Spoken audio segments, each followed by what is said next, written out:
not on a normal basis, but like if you're doing it on an occasional basis, then you're cool. Otherwise, you're still cool, but you're a hippie. Okay. And then I guess I am. That's okay. That's why you moved. That's right. Try that. Awesome. Excellent. Thank you, Nasser. Your comment just got in. That's great.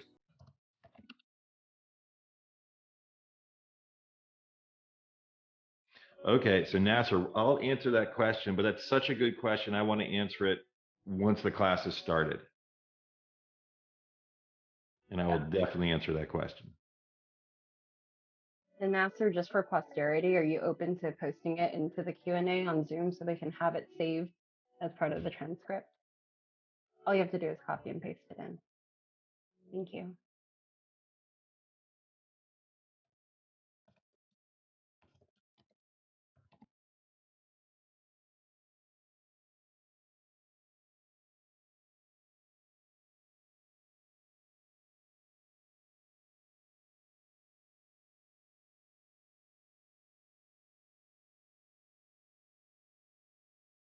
I see. Okay, so Nasser, you're posting it in the chat. Um, Instead, there's a button called Q&A, and you'll be able to post it there because I think that this is a really interesting question that many people. Oh no, no apologies needed. I just think it's a really interesting question. Perfect. Thank you so much.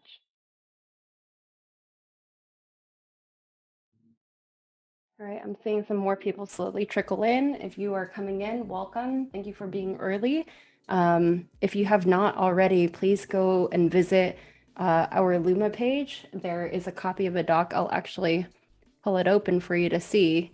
Under event information, you're going to see this meeting doc right here, and you're just going to go ahead and click on that. And you'll want to go to file and make your own copy so that you can go ahead and write your own comments. So please do that if you haven't already. But otherwise, if you have already done the readings ahead of time, first of all, good job. You can also go ahead and navigate to our second class doc and start posting in your responses. Thank you, Nasser. Thank you, Juan, for doing that. Yeah. Then we'll get started shortly. And then Regina, can you please share the class doc now that class is about to begin?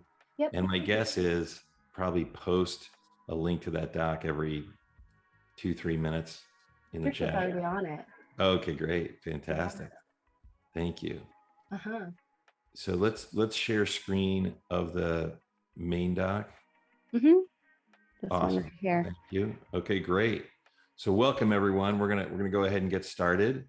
And thank you for joining today. And I'm impressed that people are back for a second round. It means that there was some value created in the first one. And thank you for all the feedback. So the first thing is that if you haven't done so already, please make a copy of this doc by going File, Make Copy for yourself. And that's where you'll write your own comments, and then you can copy and paste them in here. Once again, this class is going to be likely going to be completely chaotic.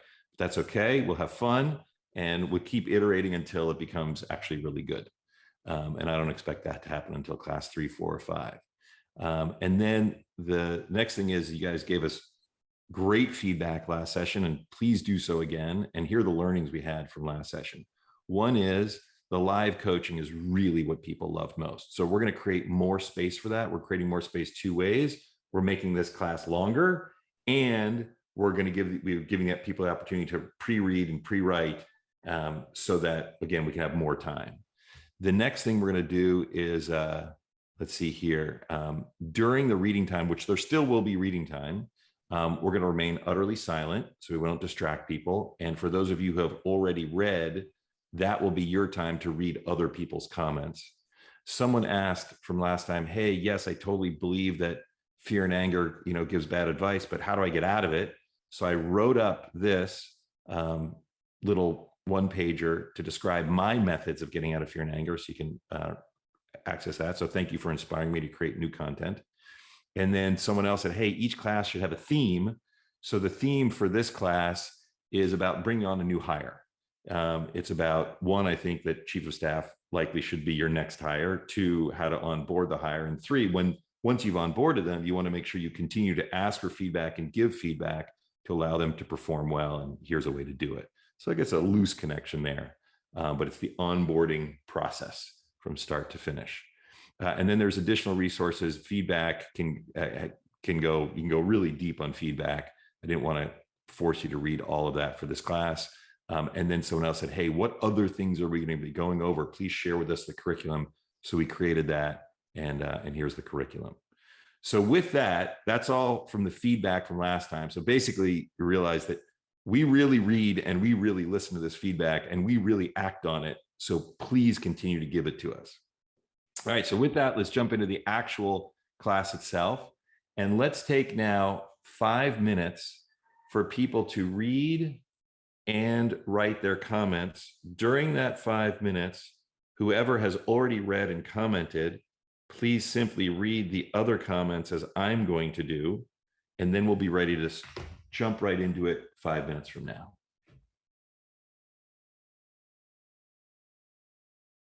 Awesome. Thanks, Matt.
Okay, great. We're going to go ahead and start answering some of these questions, which is thank you all for sharing, and please continue posting as we go along. We'll probably spend about 5 minutes on this one and then move on to the next.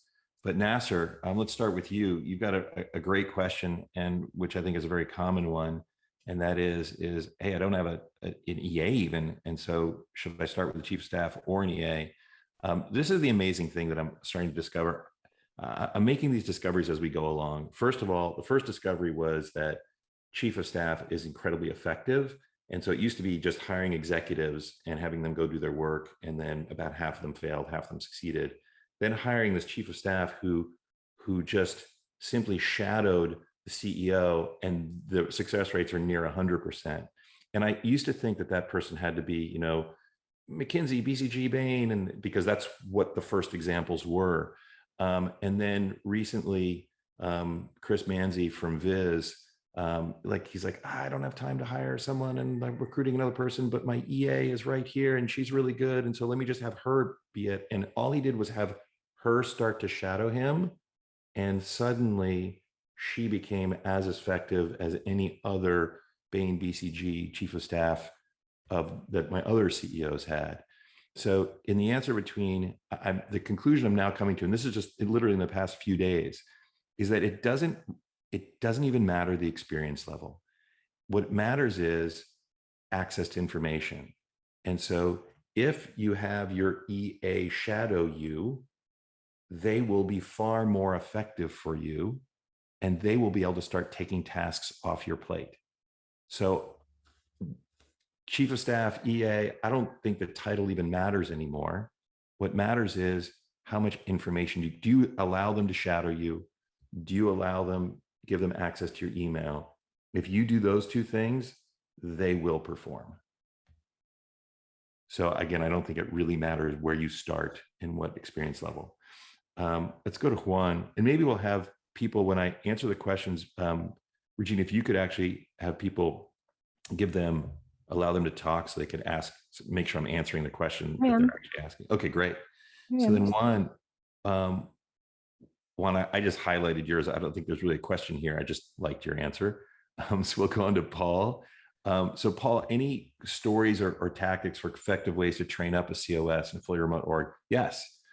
It's actually easier, I think, to train up a chief staff in a fully remote, because that may be an exaggeration. I mean, Regina came and physically was with me for 30 days. And ever since then, she has been remote. And I don't notice any difference. I mean, basically what we do is she just shadows me and on everything, or can shadow me on everything. She now chooses where she shadows me. But that is really the most effective training. And then what we do is, when there isn't a physical meeting, we simply have a co-working session open, a Zoom link, and we can both join it. And it's not like a meeting. We don't have a set begin and end time. It's just whenever I'm available, I'll join the co-working session. It's like going into an office. Whenever she's available, she'll join the co-working. Whenever Trisha's available, she'll join it. So we'll all three be co-working together on a Zoom link. And then I can share my screen and show what it is I'm working on, which is my default. I just sort of share my screen and start doing stuff. And then both Regina and Trish are seeing it if they want to. That's the most effective. It's two things. Again, shadowing by sharing the Zoom link, and access to emails. Those are the two things, and they work just as well in a remote org as they do in an in-person org. In fact, probably a little better. All right, let's keep going. This is a good question. Can I share a chief of staff across two founders? You would think that wouldn't be a problem. Of all the chief of staff situations that I have in my coachees, the only one that has been a little bit problematic is the one where it was shared among two co-founders. And it may have been for other reasons, but what I find is that shadowing a person is a more than full-time job, because I've got to both watch what they're doing, and then I've got to start taking things off of their plate. But I can't be watching two people at one time. So I don't love the idea of sharing a chief of staff or an EA if you're having them shadow across two people. I think that if you want full benefit, you have them shadow one person fully until they really grok that person. You can then later say, okay, now I got you, I understand you. Now I'm going to spend the next 3 months shadowing the other co-founders so I really understand their work. But I'm leery of co-founder for, I mean, a chief of staff for two people at once. Let's see if there's maybe one last one. And so a lot of people are saying, at what stage I'm too early, and when do I get a chief of staff? We're so small. And for me, the answer is that I got my chief of staff way too late. And I realized that unless you're, for anything that's non-technical, for like, if you need to hire a developer, okay, that you need to hire a developer, period.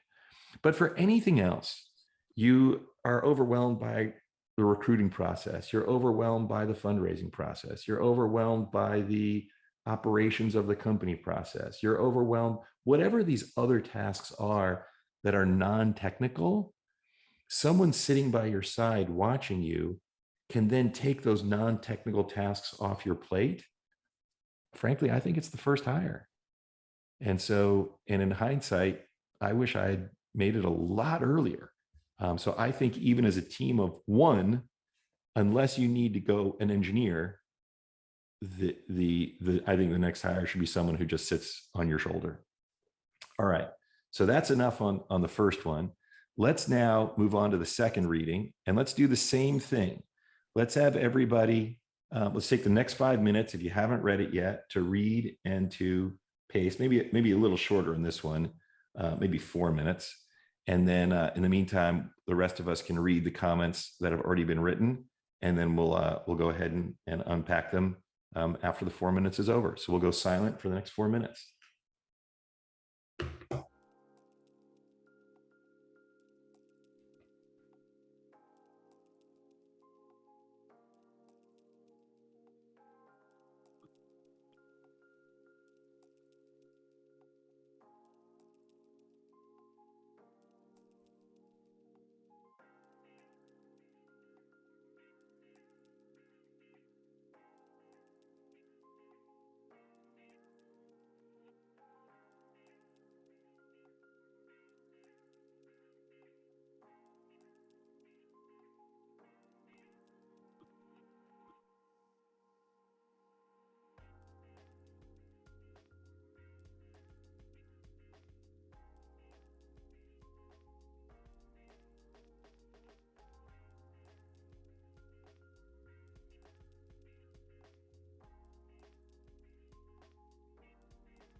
All right, let's go ahead and get started. This is great. So Adam Harris, Regina, can you please allow Adam Harris to come up on stage? Because he's already been doing this and with a lot of success. So I'd like him to answer a bunch of the questions, the tactical questions. But let me start, and then Adam can follow. So there are a lot of questions here around, hey, we already have a process where we have a really good onboarding process, and this shadowing seems exaggerated, like 30 days. That's incredibly long, and why not also have people go through an onboarding process, and then we have this a philosophy of shipping something in the first week, and so have people sitting around and not doing anything for 30 days seems like it doesn't set the right culture and tone. And yes, the answers to all these are yes. So the reality is that no one's going to sit around and just do nothing for 30 days. I asked Regina to do that, and she was like, no way. After a week, she just started doing stuff because she couldn't stand it anymore. Ratting me out. Exactly.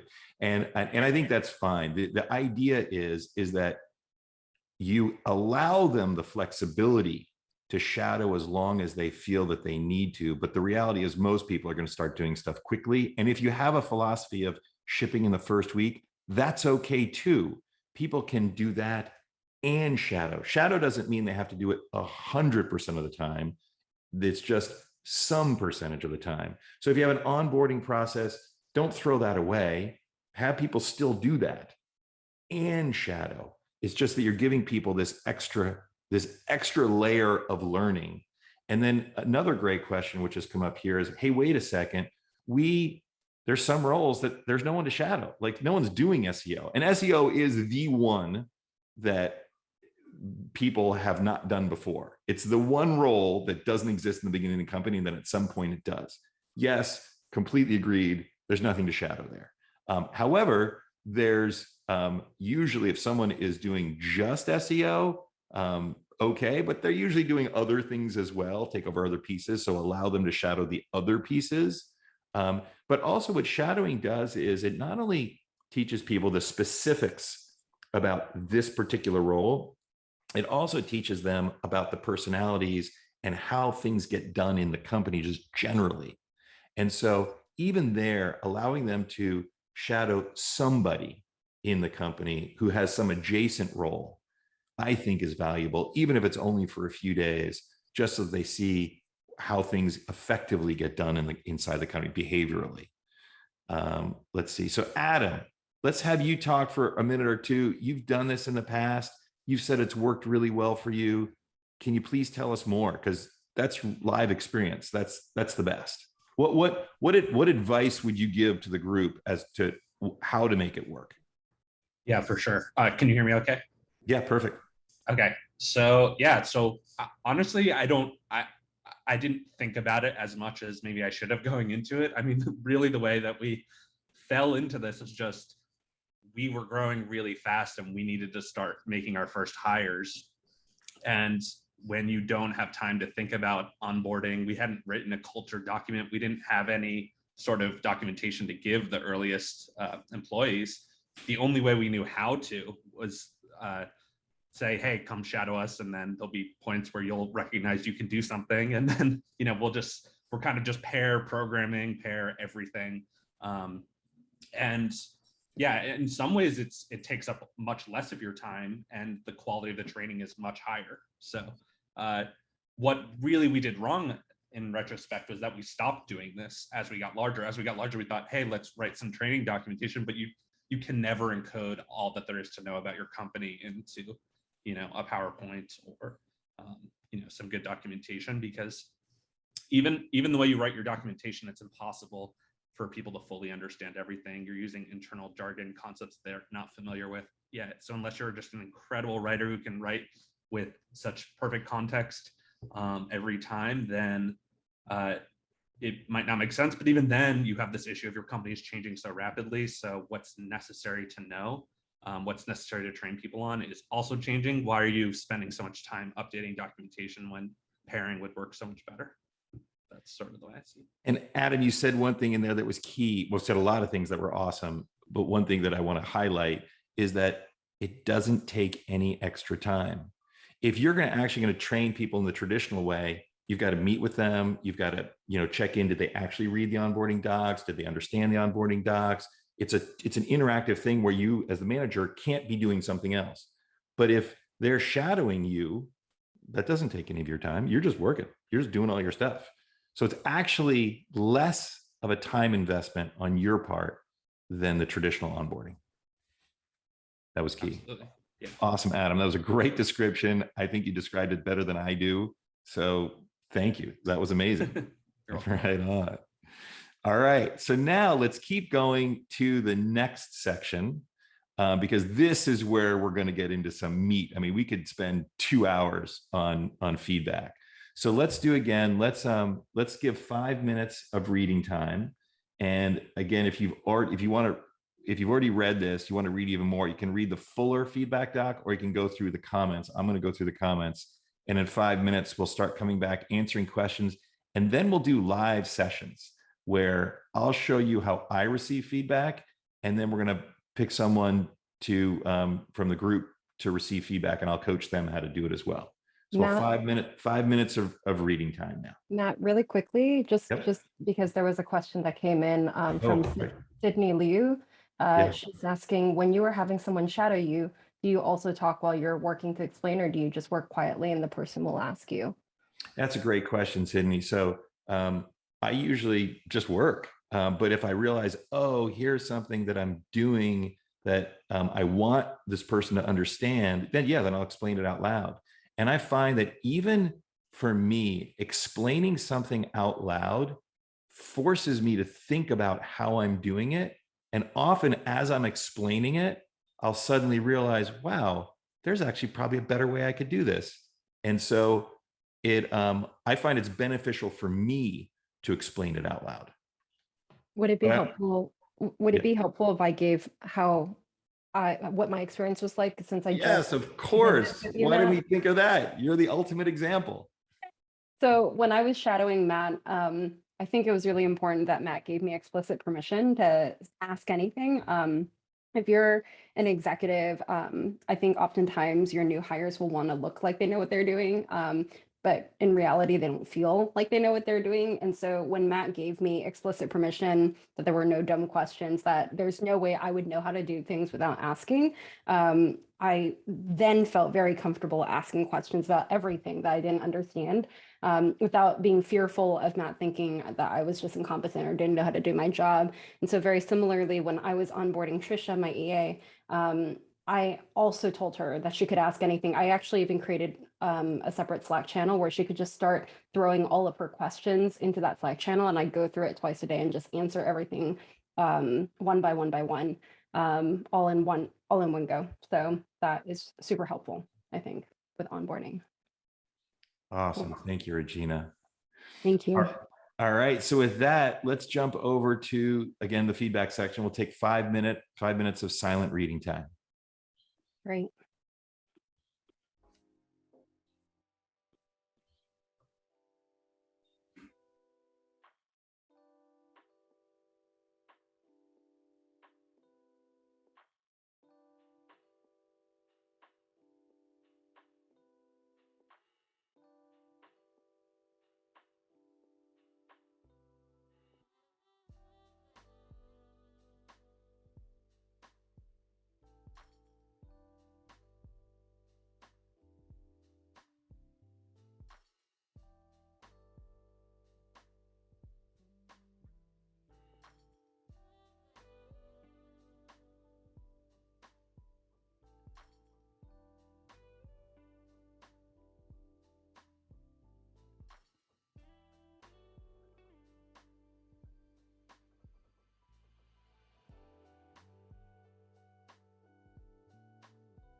All right, we're going to go ahead and jump in and start answering questions here.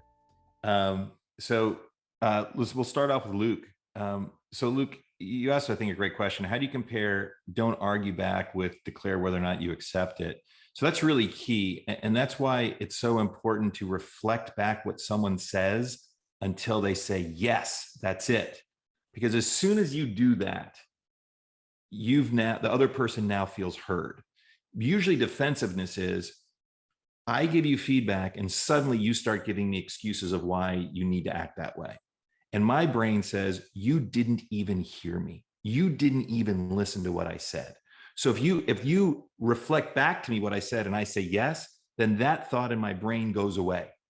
Now, next, if you then say, this is key, I accept or I don't accept. If you simply jump into explaining again, it still sounds a little defensive. But if you say, I accept or I don't accept, when you say I don't accept, you explain, here's why. It's not like, oh, I'm not listening to you. I'm clearly listening to you because I reflected back. But I have other information that you may not have. So you've given me new information. I've ingested it. I have all this other information over here. This new information does not match with this other information I have. Let me explain to you why. Here's the key. When you explain this, it should be in such a way, say, hey, here's this other stuff that's going on with me.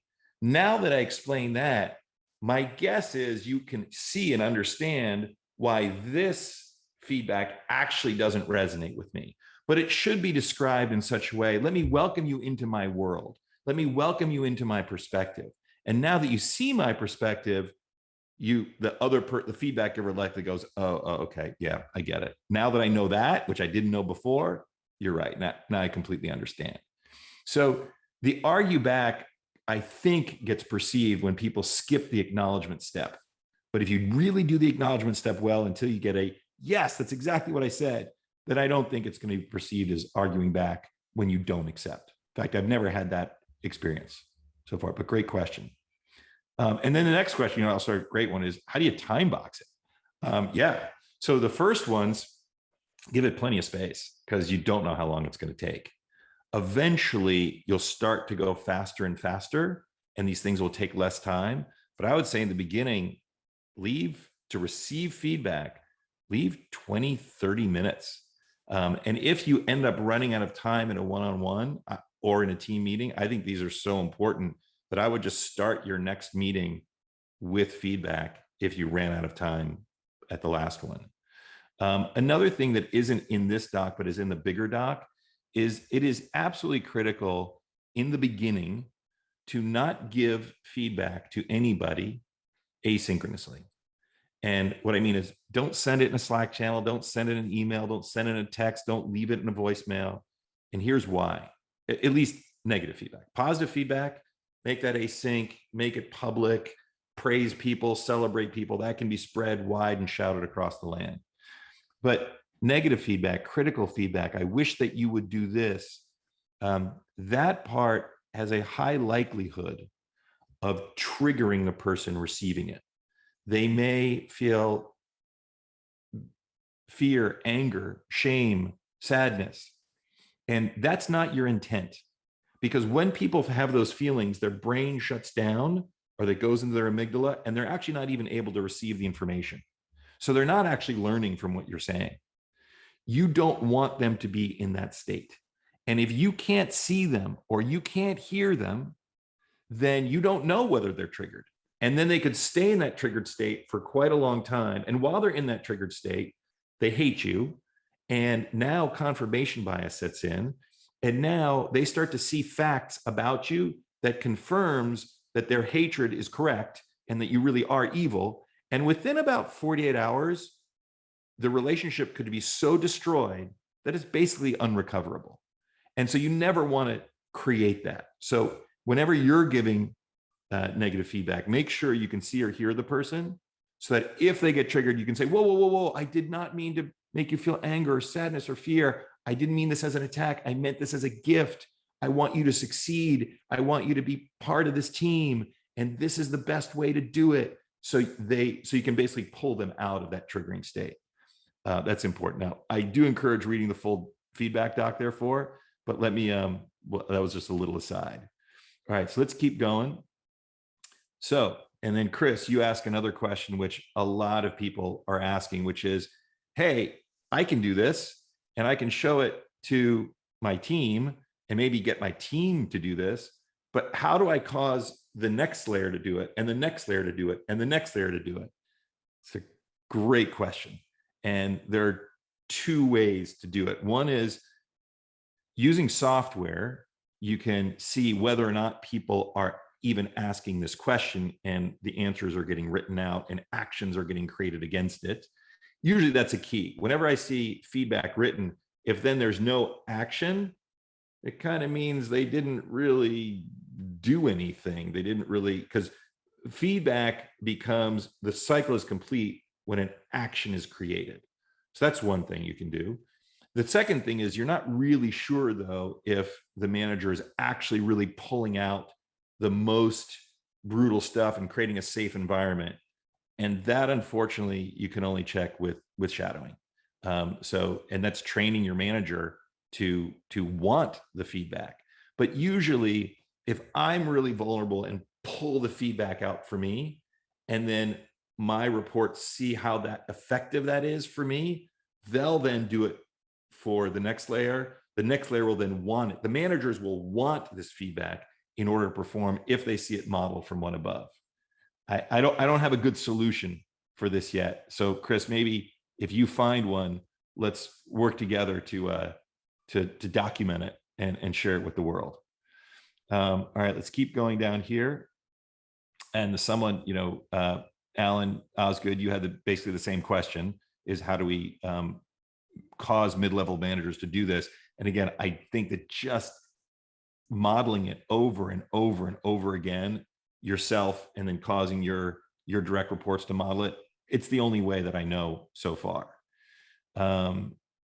Great. And then Greg, oh yes. So Greg Dale, you point out that it's easy to skip doing these. And so what I do is when I run out of time, because feedback kind of makes sense at the end of a meeting, because you can also then get feedback on the meeting itself. But it's so important generally that if I run out of time, I simply put it at the beginning of the next meeting because it is so critical. And now Andrea, tudo bem? Andrea is my wife's best friend. And so how fun that Andrea is joining us here today. And then Andrea, great question. So actually, can we have Andrea be able to speak live? She already is. Oh, fantastic, Andrea, tudo bem? Yeah, I'm so happy to be here. Fantastic. Thank you so much for joining. This is awesome. Tachi's going to be bummed that she wasn't on the call as well. We'll have her join next time. Right on. Hello, Regina. Nice to meet you. So Andrea, this is a great question that you have, that, so you have a small team, and well, first of all, I think that feedback should be part of every gathering. I do it. This is my secret weapon. People ask me like, Matt, how did you get into this position where, I think arguably I'm probably the most, sought after CEO coach today. And like, I didn't study this. I didn't do anything. And if I think back on how did this happen? How am I in this position now?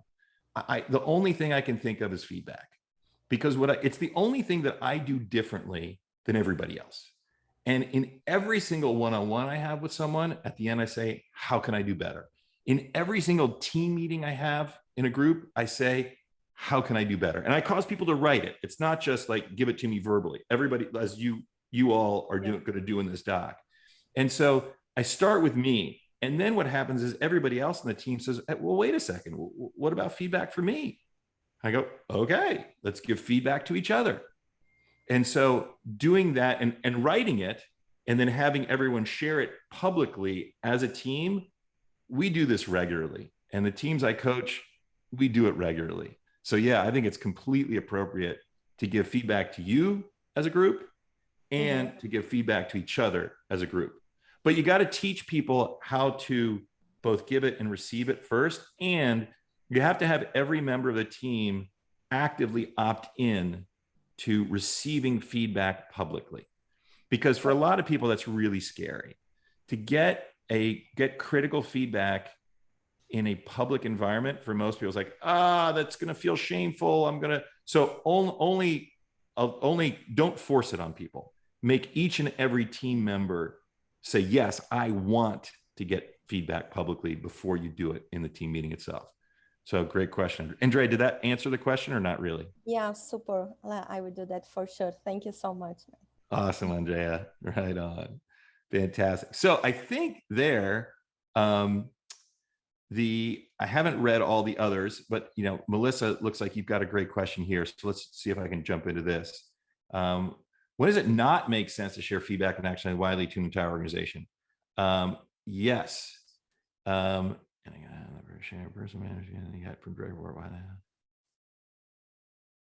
So, I mean, this is a matter of when does it not make sense to share feedback that I have gotten with my entire organization or the CEO has gotten with the entire organization? I mean, I think that there's going to be situations when you get feedback like, hey, you probably shouldn't have broken the SEC law in that situation. All right, I guess if you unwittingly broke the law, you might not want to share that with the world. But hopefully you didn't break the law in the first place. So I struggle with a situation where I personally wouldn't share feedback publicly with the entire organization or even the world. Frankly, at the end of this meeting, I'm going to ask everyone to post their feedback to me on Twitter. Like, why would I care?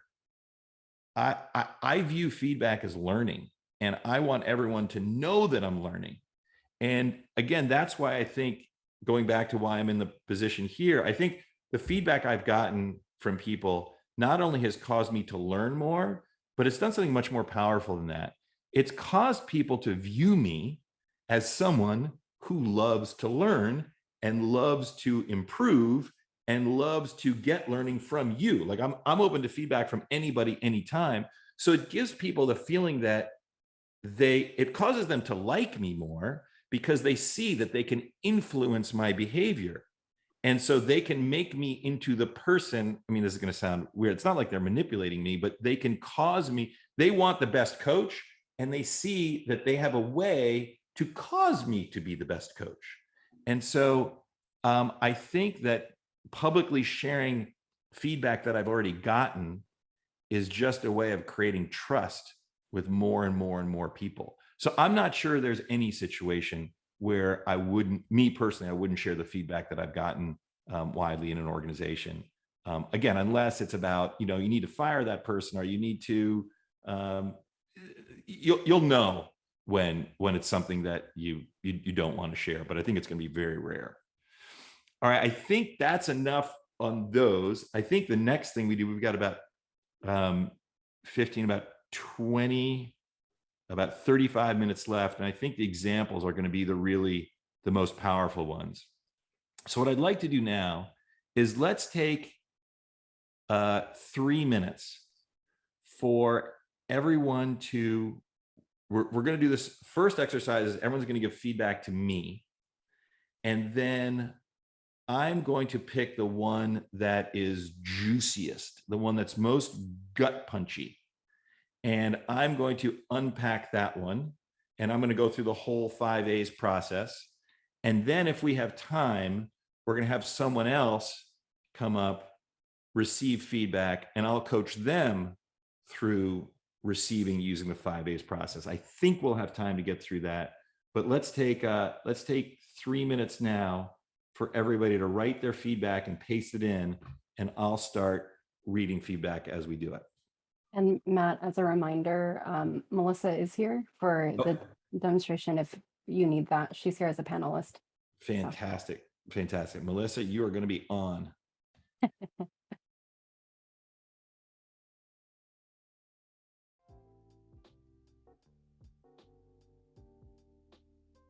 So maybe let's change this. Yeah.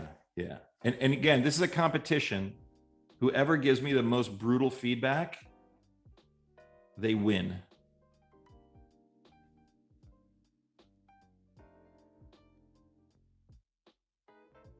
While people are writing their feedback, Matt, you did have a question come in on the Q&A from Luke, who's asking, do you have the one-on-one notes be visible to skip managers, or do you keep those private? To skip managers, let's have Luke come Sure. up live so I can answer. Luke, what do you mean? When you say one-on-one notes to skip managers, do you mean that let's say you report to me, that I make our one-on-one notes available to your reports? No. So say someone reports to my co-founder. Yeah. Would you make that note also so we use Notion, for example. So it's very explicit of like who's been added to that shared note, or is it open to the whole team? How do you think about the visibility, but also creating a space where people can be vulnerable? Yeah. So the most important thing is to create a space where people can be vulnerable. That's clearly the most important thing, because they've got to get out what it is that's really bothering them. So it starts private. Then the next step for me is I want to show people that everything, that we all want to support each other. And so that sharing what's going on with me with a wider group, and the answer and what I'm going to go do about it is actually just helpful for me, because more people can then share, more people are aware of what's going on with me, and more people can share their thoughts and helpful thoughts with me. So I then start making my own one-on-one, like I can do a one-on-one with myself, and I'll share that publicly. So now everyone knows what my struggles are. And once people see that, if they opt in, again, this is like public feedback. If someone opts in to share their one-on-one, they can, but I think it has to be the report. It can't be the manager forcing this one-on-one to be made public. It's got to be the report opting in to make their one-on-one public. Does that also apply? Yeah. Yep. Does that also apply to the manager's visibility? Because you spoke of when you have multiple layers, how do you make sure everyone does it? That actually, if everyone's written feedback's private. Yeah. I mean, again, I think it's still an opt-in. Yeah. But again, I think the report is going to want the manager's manager to have visibility. There may be a situation where they don't, but I think if you give people the option, most people are going to opt in a yes to that. Great. Is it okay if I just ask one more question? Yeah, of course. You're asking great questions. How do you actually define the word feedback? And so say someone does a document, which is a deliverable, and you're adding comments and say there's significant things wrong. How do you separate that between feedback of maybe they deliver feedback really well, or, you know, something which is much more personal? Do you still use the word feedback for all these things? Yeah, so I describe, there are two categories for me. One is I need you, a person, to change your behaviors. That's feedback. I need the company to change the way it operates. That's an issue and a proposed solution. So the distinction for me is whether it's a human that I'm asking to change how they, literally how they behave, how they talk, how they write, how they communicate, how they schedule their day, or is it the company itself and a whole group of people? That's a proposed solution for an issue that I see in the company. Great. Does that answer the question or not really? Yeah, it does. The I guess the kind of what's been unspoken so far is there still is large variation in terms of behavior feedback, and what things people are like to take much more personally versus what is fine to do async on a Google Doc. Can you give me some examples of things that people take personally and some examples of something that you think is okay to put async in a doc? Say we have one of our coaches shared a recent message that he sent to one of the clients, and I go, right, you're using these words, actually better to use this vocab instead. It is a bit too informal. That one seems, you know, low risk. We've done that multiple times before, fine. If I was to then say, you're handling a much smaller client load than we would expect, and that's almost like on a path to, all right, if this keeps up, something serious needs to change. Well, the implication is if this continues, we're going to let you go. Yeah, exactly. That's fear inducing. Absolutely. Luke, I apologize. I didn't actually understand the first one. Can you please describe the first one again?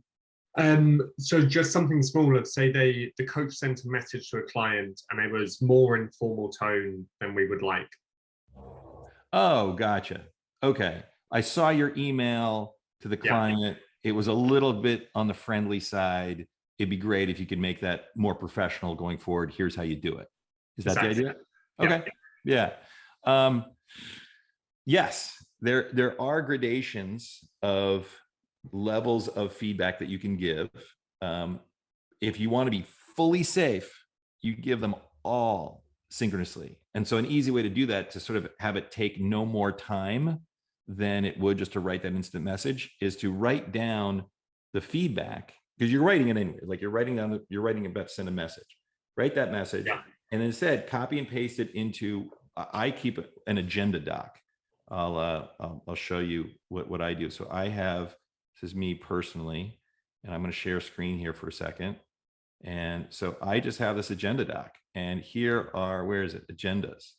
And boom, it takes a while, this thing to click over.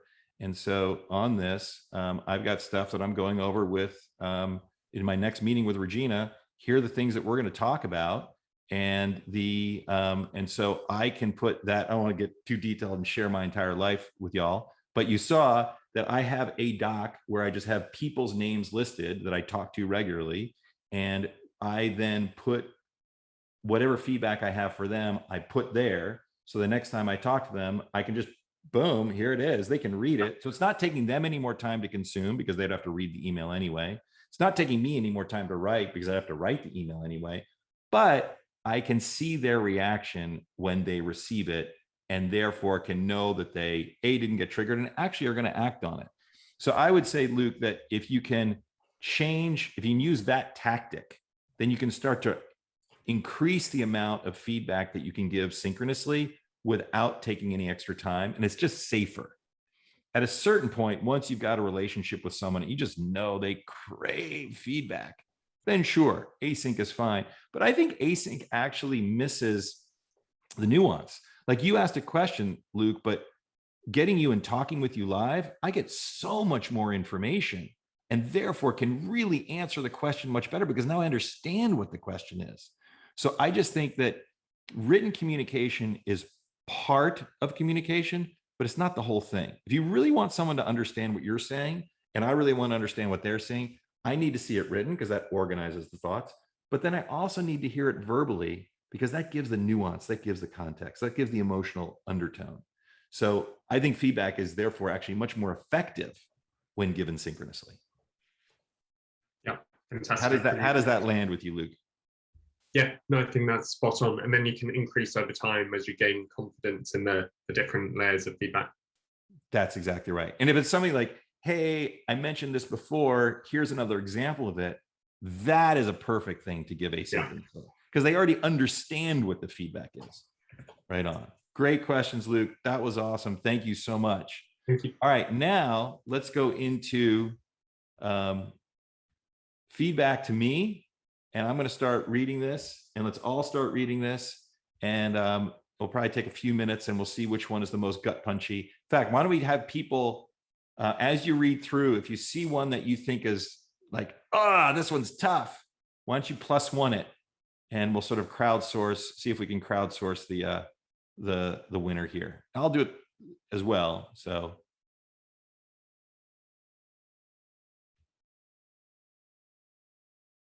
Matt, people are so nice to you. I hear you. I agree.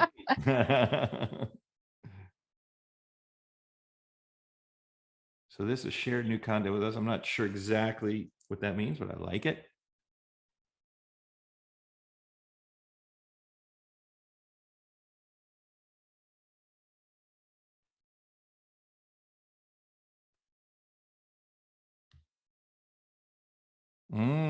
Okay, so like, if you want questions, ask us to give you questions. Oh, that was the good thing. That wasn't the, like, I did do that. Okay. No, that's guidance.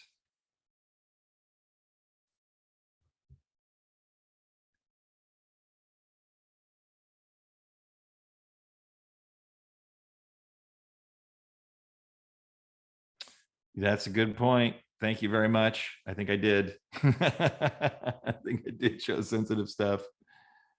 Okay,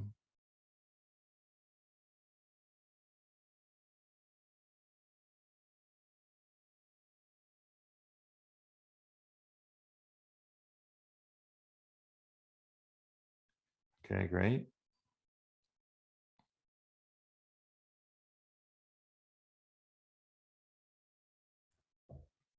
Timer on here so we don't spend too much more time on this. These are all very practical suggestions.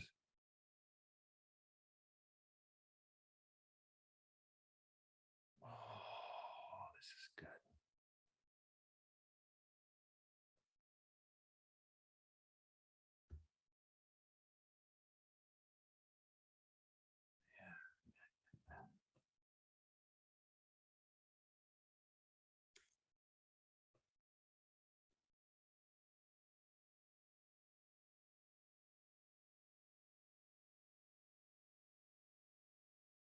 Yeah, great.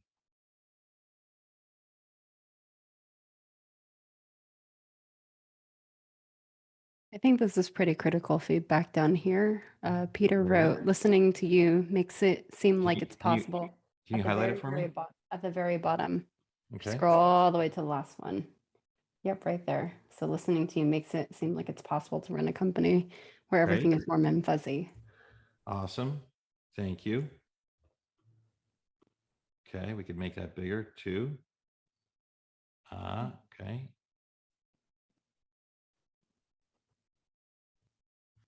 This one here.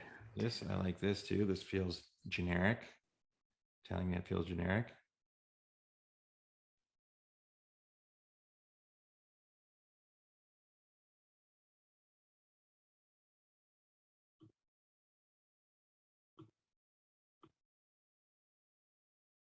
Excellent. All right. All right.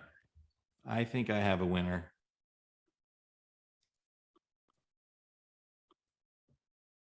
Who's your winner? I'm going to pick Greg only because this actually feels the most, this feels a little gut punchy to me in the sense that, like, Matt, you went backwards. You started off good, and then we asked for more live coaching, and instead we're not getting live coaching.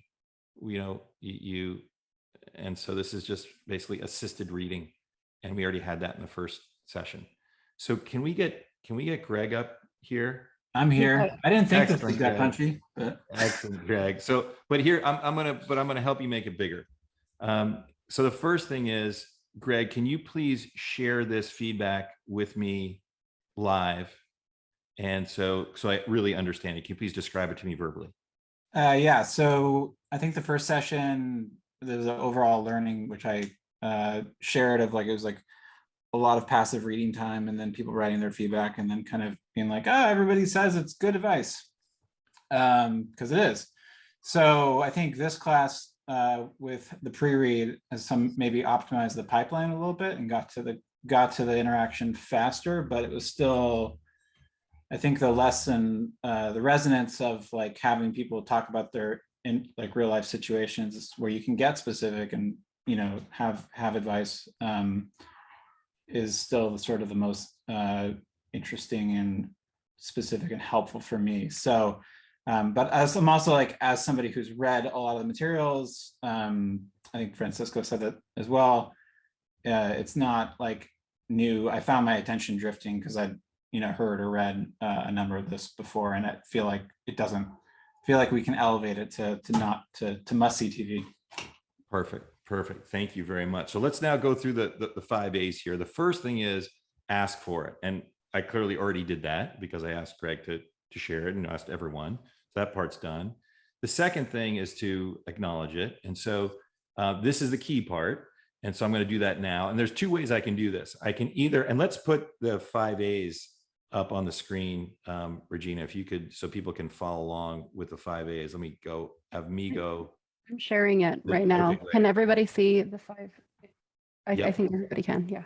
Okay, perfect. So in acknowledging it, there's 2 ways I can do this. Way number 1 is I can just sort of repeat back kind of what Greg said, like, hey, Matt, you know, the first one was you had us read it and then share comments. And then this one, you gave us a chance to pre-read it and share comments. So we went a little bit faster, but it's still just assisted reading. And really what was magical, what would be magical is if you had live coaching. So why don't you just start with live coaching next time?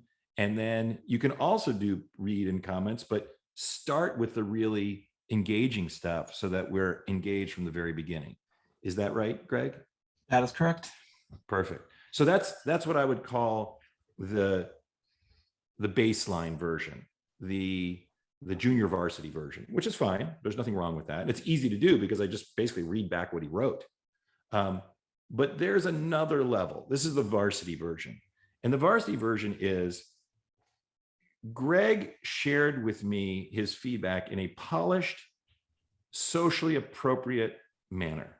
There were no swear words in here. There was nothing like that anyone would go, shame on you, Greg, for speaking that way. So everything was very appropriate. But the reality is that the thoughts in our head are not appropriate. And so what Greg is really thinking, what Greg is really feeling was not fully acknowledged by me. So he doesn't yet feel safe to really share everything that's going on with him. So if I then say, hey, Greg, what I imagine you're thinking is, and I'm going to go much bigger. I'm going to go, and it's okay to actually go further. Like I can say crazy stuff here. And Greg will be like, that's a little exaggerated, man. I wasn't actually thinking that.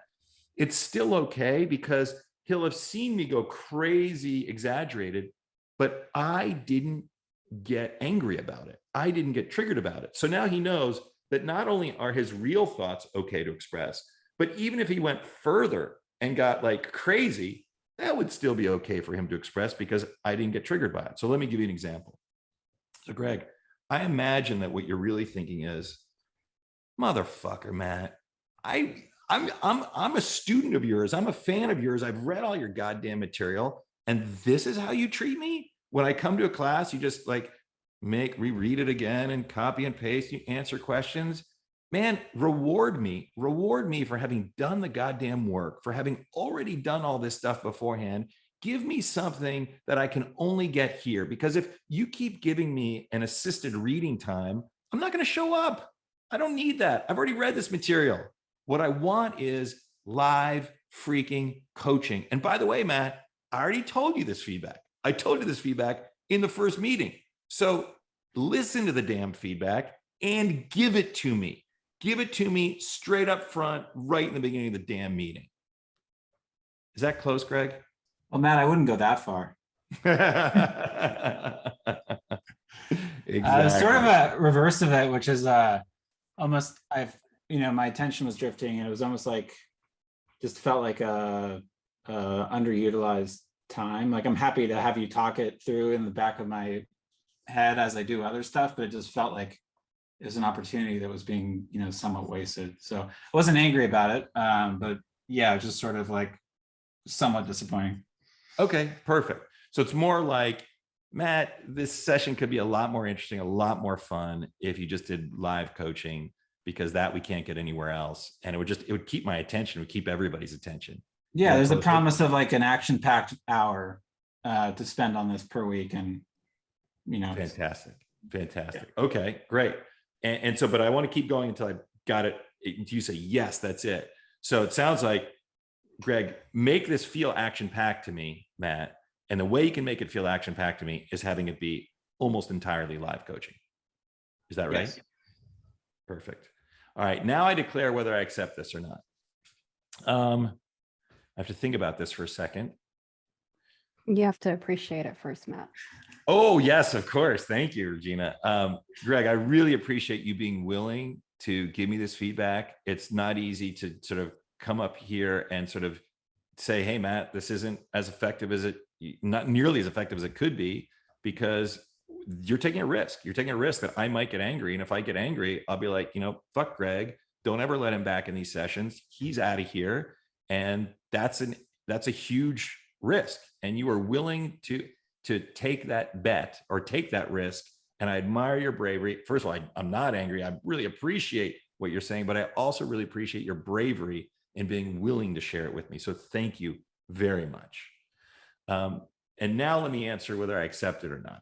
So I do accept it because you're right. I do want action packed. feel a little fear, and the fear is that I also want to make this space available to people who haven't read this material yet, and therefore they have time to read it during the session. But you know what? Screw it. I think you're right. Let's go for what's most impactful, not for what's most, available to everybody. And let's, if people are going to, let's reward the people who take the time to read it ahead of time and pre-comment on it. And let's do the really fun and exciting stuff. Because also, frankly, I enjoyed the live coaching way more too. It's more fun for me. So I accept this. And next meeting, I think we'll still have a few minutes of introduction because there's just some admin we need to do in the beginning of the meeting.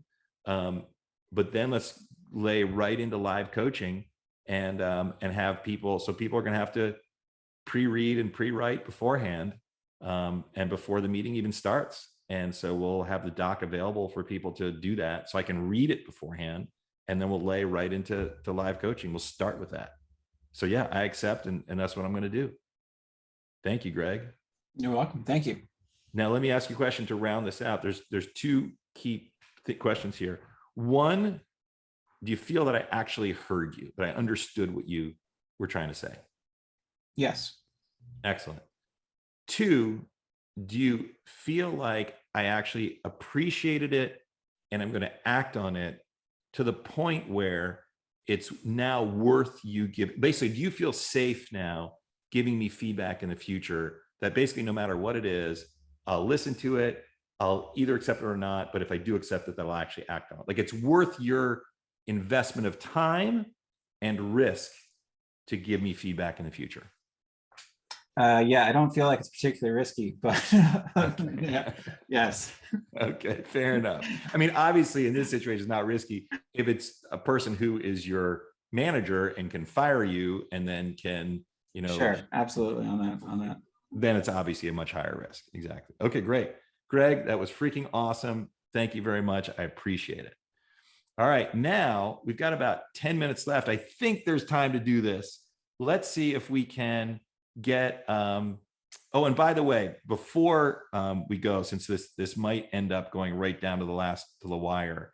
And by the way, I can continue on. I don't know if anyone else can.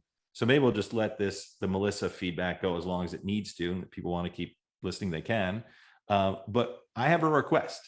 And my request is that the feedback that you gave to me here, that you actually do post it on Twitter. This is just an experiment. This is just a fun thing. I don't know how this is going to work, but it dawned on me. So if you would be open to it, I'd love for you to post on Twitter. And then I will try to respond to it on Twitter so that people can see at least how I respond to things in writing. It's not the full feedback because I don't get to respond to it verbally.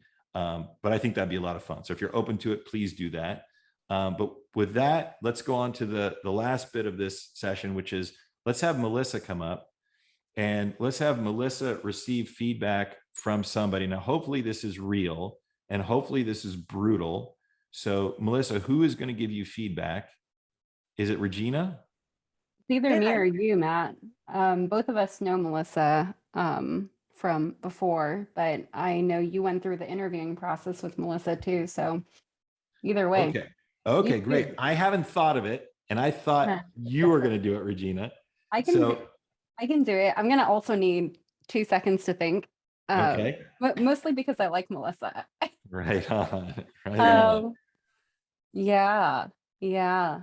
And well, let's start with this. Let's start with me coaching you, Melissa, on how to get it out of Regina, because she's clearly not willing to give you, she's not ready to give you real constructive feedback yet.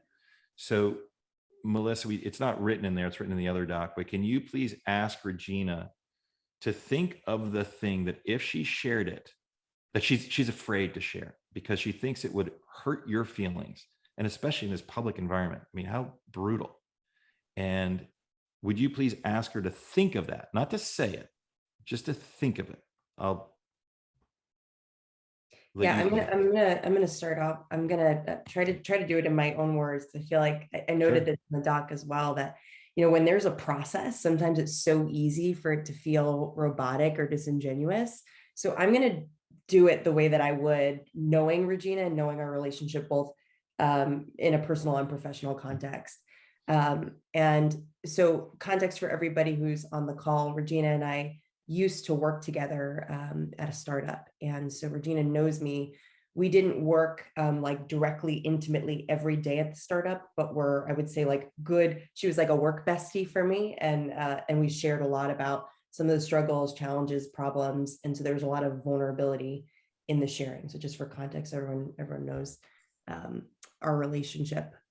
So Regina, I'm really curious about this, and you don't have to say this out loud, just think about it in your head. But given that you experienced me both in a professional and a personal context, I'm really curious to know what you'd be the most nervous to share with me, given what you know about my personality and about my quirks and about my unique perspectives on things. Maybe just think about what it is that you think I wouldn't be receptive to hearing. I have it in my head, Melissa. Okay. This is making my heart pound. Would you mind sharing it with me? I'd really love the feedback. Yeah. So Melissa, I have really enjoyed our friendship as well as our time working together.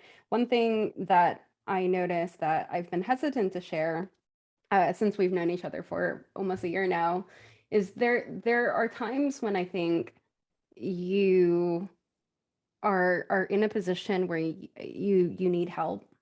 And I think that instead of asking the people around you who do care about you for that help, I think you choose to keep everything to yourself, and then you try to put on a brave face and not ask for help. That was applicable at work as well as in our friendship. And there have been times, not to get too personal with explicit examples, but there have been times in my life or in our friendship where I've been worried about you, very, very worried about you. And I felt like I had to do the mental weighing of whether I should step out and ask you, are you okay? Do you need help? And being fearful that you'd be like, what the heck? Like, why are you doing that?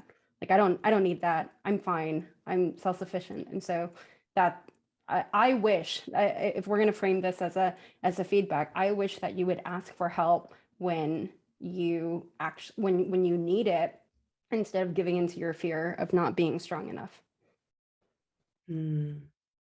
Thank you for that feedback.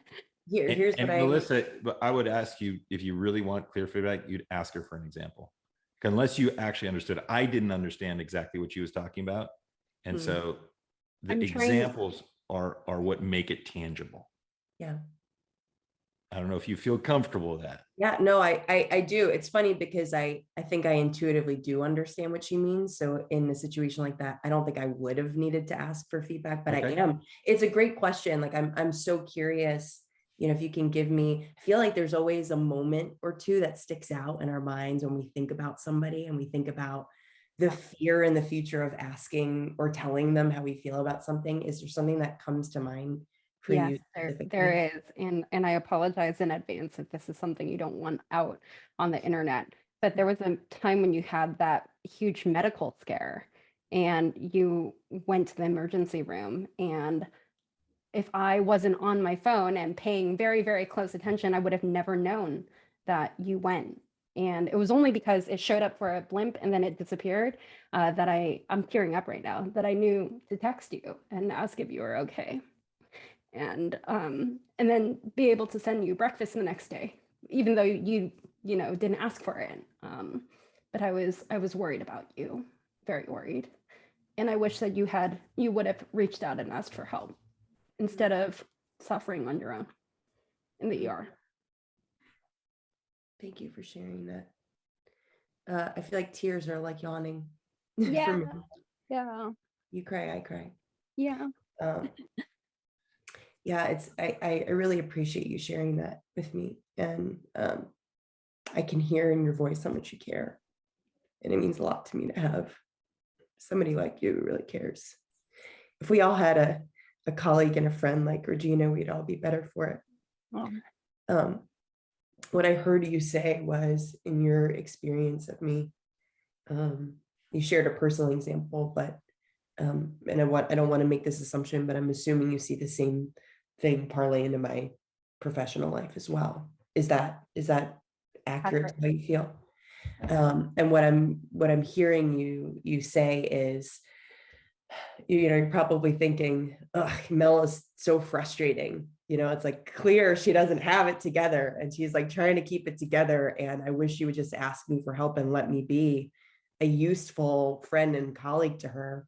But instead, she's putting on a brave face and trying to act like she knows it all and can do it all and has got it all figured out, when it's clear there are moments where she doesn't. And I really wish she would let her guard down and let people in close to her. That's exactly right. Thank you for sharing that. That feedback resonates a lot for me. The humorous response is, I'm an only child.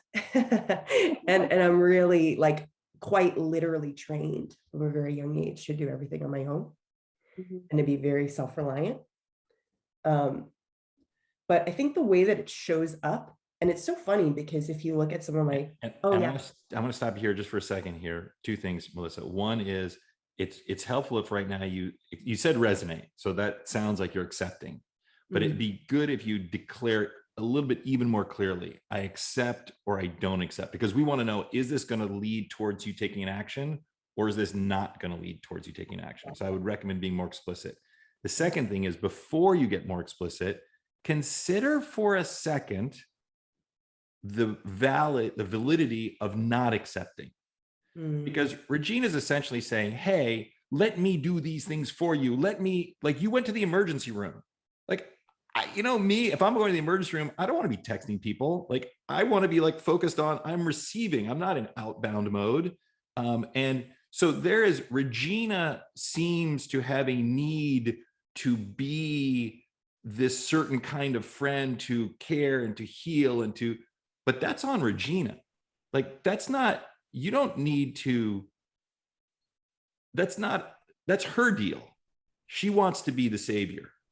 You don't need to accommodate her desires. When you went to the emergency room, if you wanted to keep it private and you feel good about that, because again, you were in, like, I'm in a situation, I'm in a crisis, a physical crisis. I can't take the energy to go start on my phone and texting people.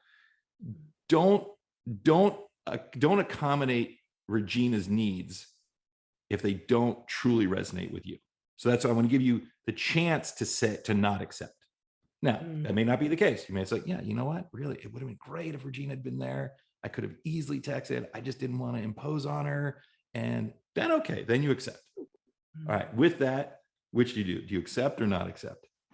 Well, it's interesting. I really appreciate you saying that, to consider the not accept, because it made me think through what I was thinking when she was giving me that feedback.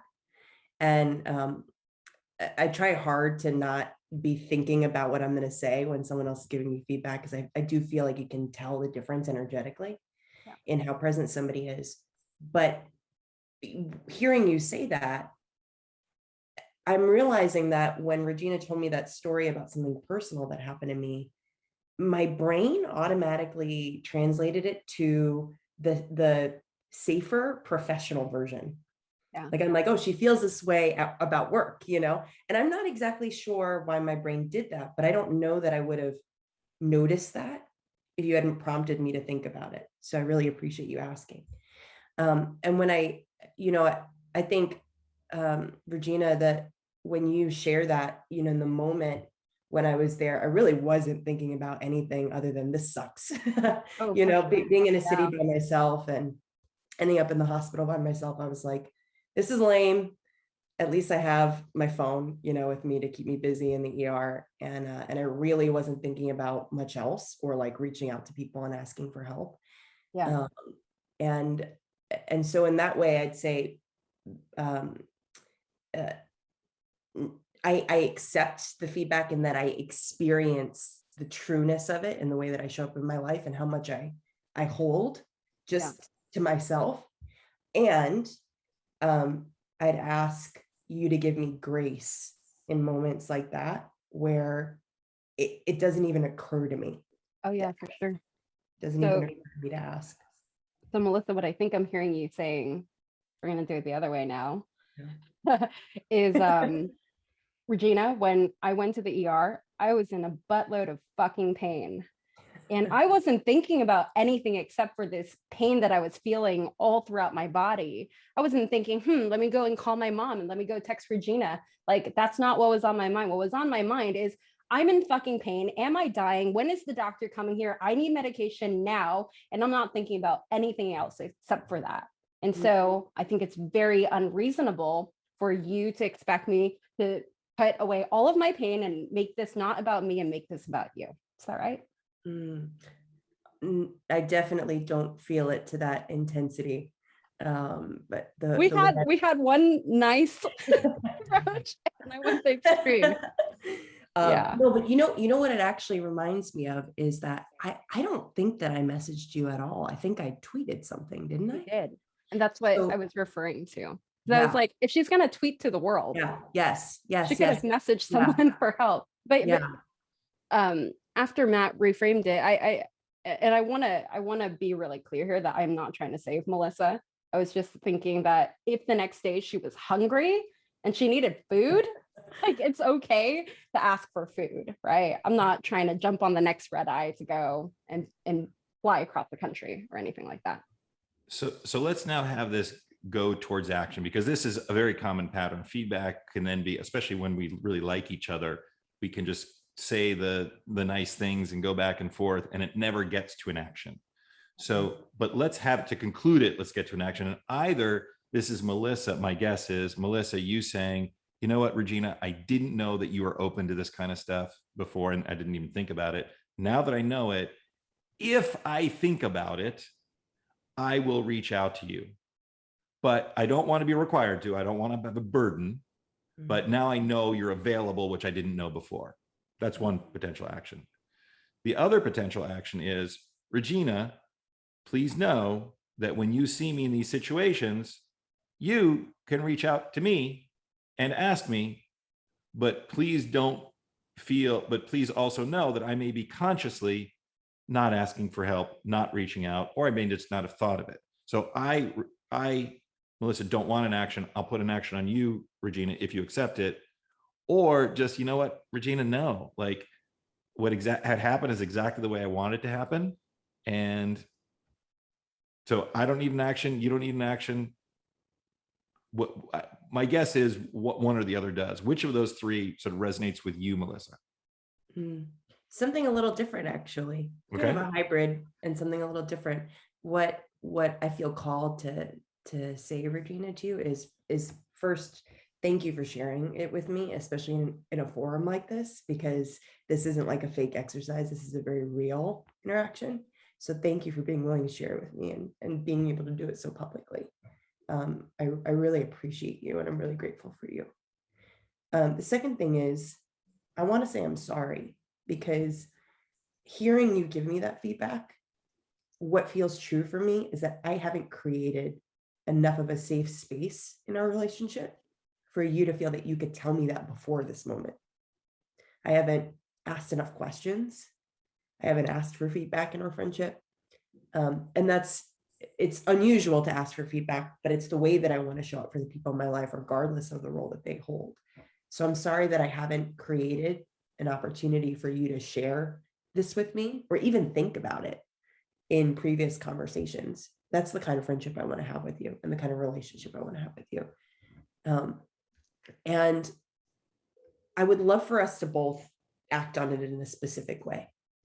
For me, I'm going to be more intentional about leaving time to ask you regularly, like, what feedback do you have for me at the end of conversations with you? And not in a scripted way or in a prescribed way, but just I genuinely want to know, and I want you to know that it's really important to me that you feel you have the space to do that.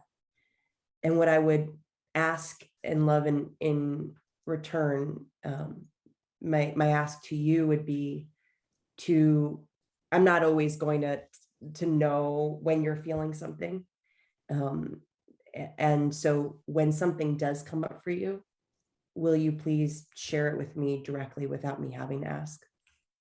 Absolutely. I agree to that action. Excellent. So what I wrote down is, Melissa, you're going to regularly ask Regina what feedback she has for you. And Regina, you're going to let Melissa know when you feel something. You're not going to withhold thoughts or feelings. Is that right? That is Excellent. correct. And this is one where this is not like a date certain action. So I'm going to put a date on this like 3 months from now. So let's call it January 20th, 22.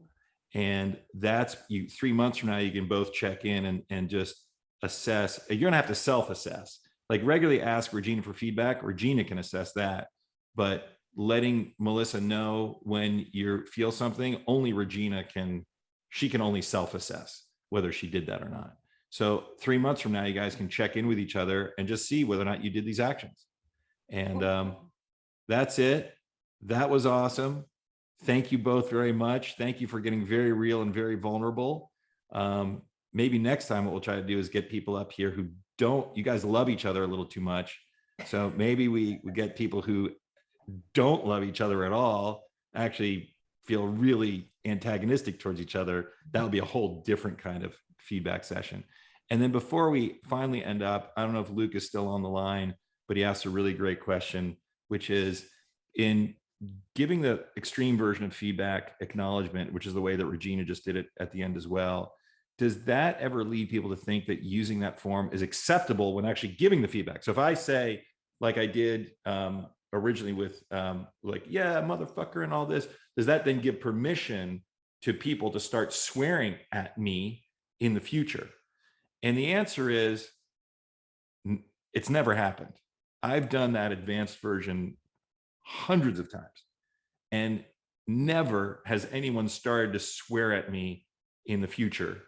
Instead, it just causes this big, like, it just releases tension. It releases any feelings of frustration that they might have, because the frustration they have is something happened that they didn't like, and now they are need to feel anger because they don't know how they're going to change it in me. But once they experience this feedback loop with me, they almost never feel anger with me ever again, because now whenever a thought appears, they know that they can easily just tell me and I'll change instantly. And therefore there's no need for anger, because they're going to get positive resolution. So I've found that those thoughts and those feelings just don't even occur anymore. Luke, does that resonate as a possibility or no? It does. I'm going to test in practice, and I Okay. will look back to you as my action. I do add another meeting started a minute ago, so I have to run. But thank you so much. This was fantastic. And also probably just on behalf of all the attendants, really impressive to see both Regina's and Melissa's vulnerability and shared feedback. Is fantastic example. Thank you. Thank you. Awesome, Luke. Thank you. All right, everybody. We'll keep doing these and they'll get better each time. Thank you. Thanks. Bye now. Bye, everyone.